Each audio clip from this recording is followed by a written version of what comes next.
How are we supposed to go back to concrete jungles and urban sprawl after seeing views like this?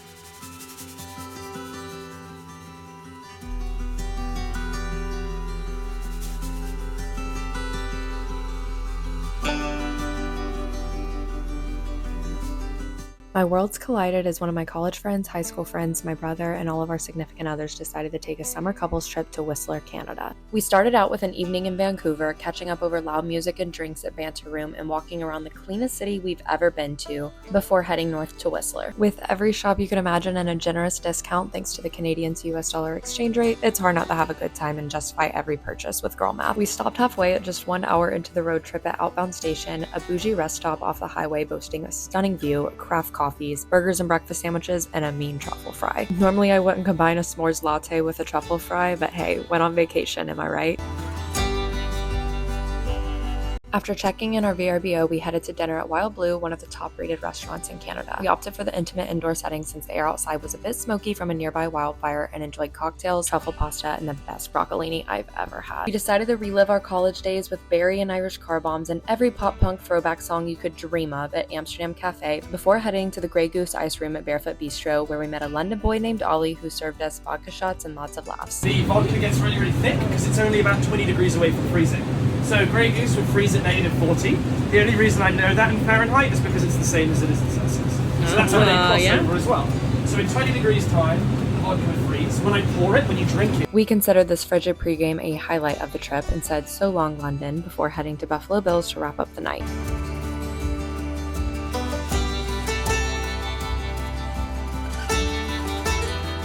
The crisp mountain air might as well be a drug coming from the smog and humidity of Houston, so we soaked up every ounce of our morning walks for coffee and breakfast.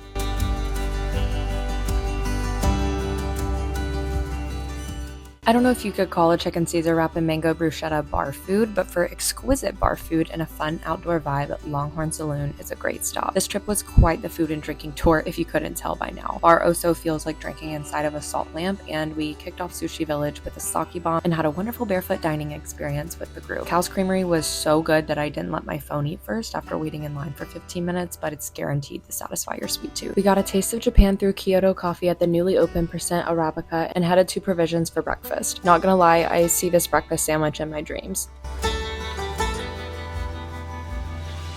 Some of us faced our fear of heights and scaled Whistler Mountain on the summer alpine experience that features stunning views of coastal rainforests and volcanic peaks.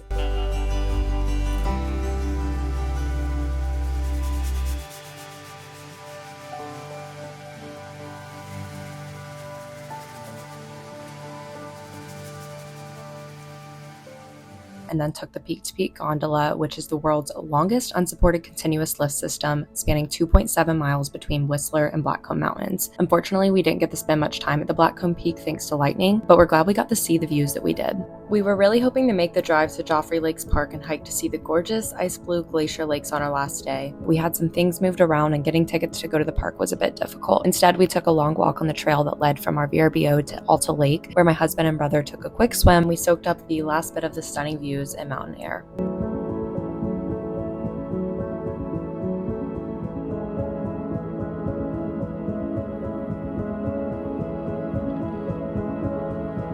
We spent our last night playing cards as a group and packing up. I like to make it a goal to see at least one new place each year, whether it's as simple as a road trip to a sleepy Texas town or as adventurous as a first visit to a country I haven't visited before. While this was our first trip to Canada, I'm certain it won't be our last. Until next time.